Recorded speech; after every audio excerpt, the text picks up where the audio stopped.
Let's say someone tells you to imagine a scene. Your eyes are opened, and there's a light hovering over your eyes. It's a good scene. It starts turning you on even. It's meant to, the person says. Though the light I was telling you about, continues to splash into your eyes. You're then seeing light in the scene you're asked to imagine, and it's no trouble to you really, because you want to see her. The light then is a good thing, a very good thing. Then, the person tells you they'll need you to see darkness. The person keeps telling you you should be seeing darkness, but there's still a fucking light hovering over your eyes.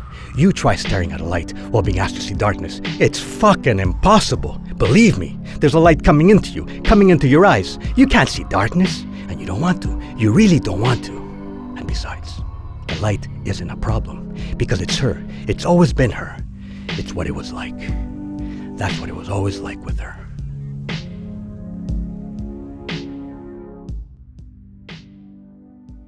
What kind of things her and I talked about? I don't know. Her telling me she likes spaghetti with big meatballs. You know, stuff like that. She had a fish called hot dog. You know, the little things.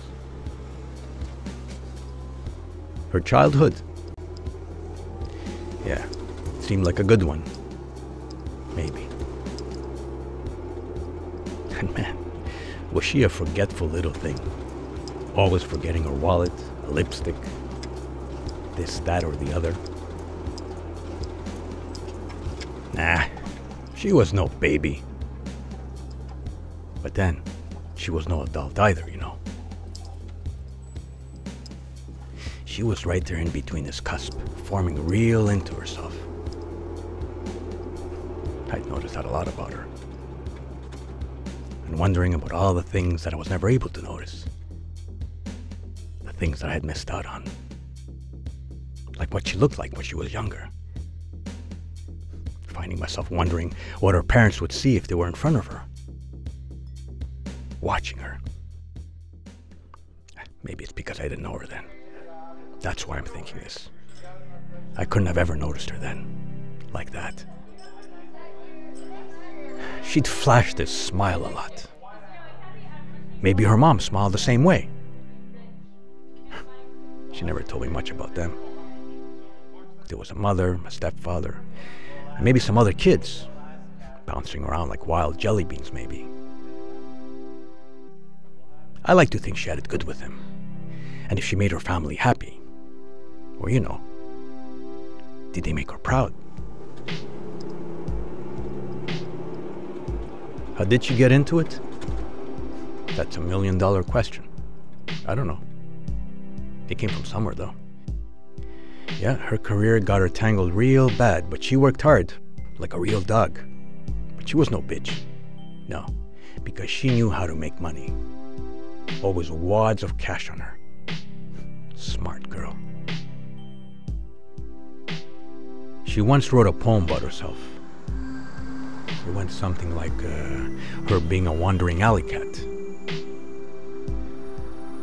Marching like she's marching to an elephant's grave. Feeling cold. Looking in her eyes, I'd see ivory. I'd see ivory in her eyes. Well, anyway, it went something like that. And then she would say, "Don't you ever worry. The Brussels sprouts on your plate will be envious of you. But it's all right, baby. The green in her eyes is on tonight." Thinking back, whenever she had me drive her around, going nowhere really, I knew deep down what she was doing. She was just paying me to listen to her talk.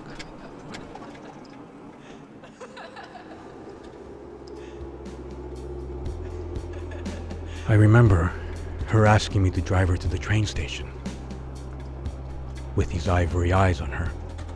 You know, these real ivory eyes. Just staring at you. Turning this one time, you know, to face my client in the back seat. I imagined her sitting there, It wasn't her that I found back there, though. No. But I wondered in that moment if they too were like an alley cat, wandering and wandering with ivory in their eyes. Because if so, I knew I'd find her every time.